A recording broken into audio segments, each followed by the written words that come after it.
Hi, this is Jim Musser again with Upstream Ministries, and welcome to Views from Downstream. As you can see, I'm in my Chiefs gear. Super Bowl is coming up on Sunday, and hoping for another Chiefs victory and a three-peat. I'm sorry if you're not really thrilled about the Chiefs winning again, but I think um, we can still be friends, and I hope we can. I hope we will be friends, regardless of how this game turns out. Well, what we've been focusing on this week is preparing your teen to get plugged in to spiritual resources in college, and I've talked about some of the neglect that parents and teens often make early on in their search process for colleges to focus on spiritual resources. That's just not a priority.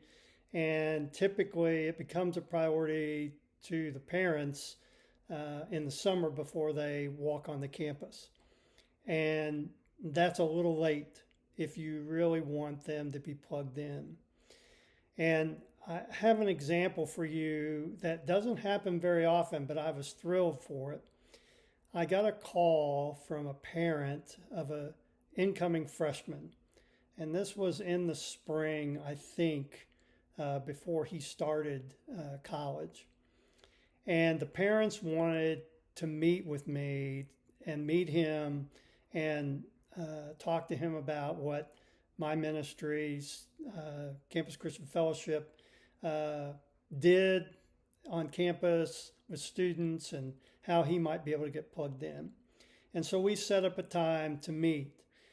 And what I did, and this is very strategic, and most campus ministers would, or campus pastors would try to do this, is I invited one of our upperclassmen who was around for the summer to join me for that lunch.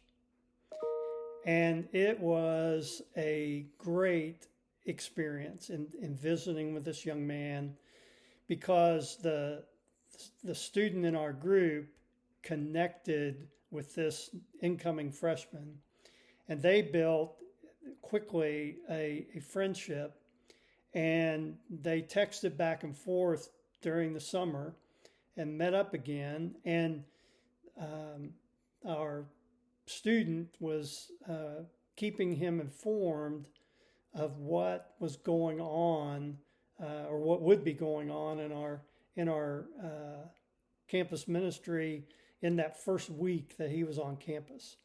And so he came to our first event, and he kept coming. And eventually, a year or two later, he became a student leader. The reason he got involved was because of that relationship that he made with that upperclassman. It wasn't because he met me. I mean, that helped, but he's not looking to make friends with somebody that's old enough to possibly be his grandfather. He was looking for peers that he could connect with, and I provided him the opportunity.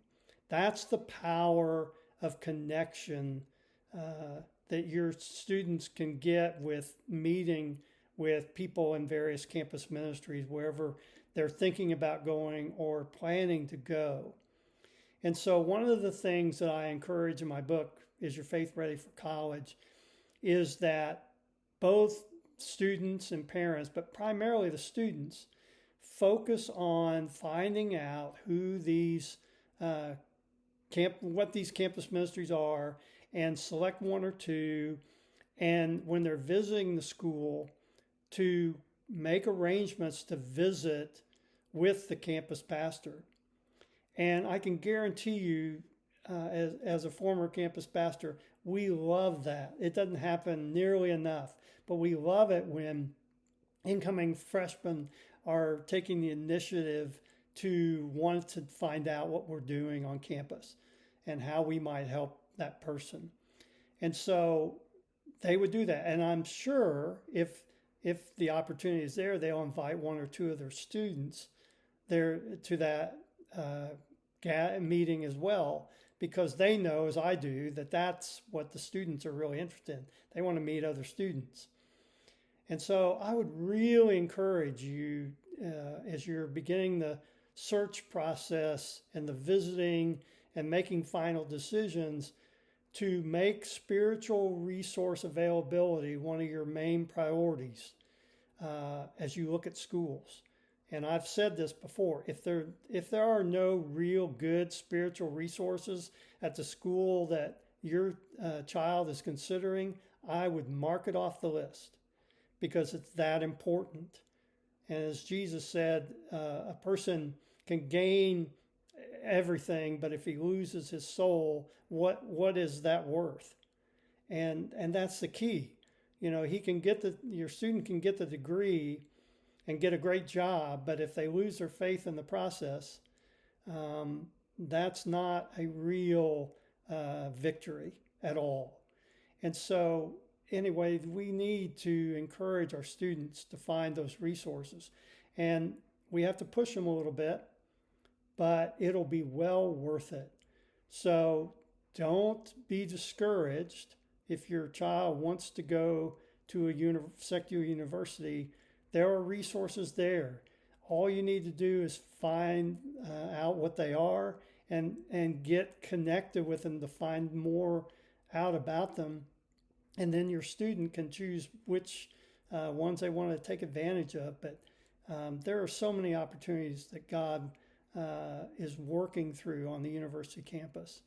So just add encouragement as we move into this weekend, and we'll see you back here on Monday. Have a great weekend.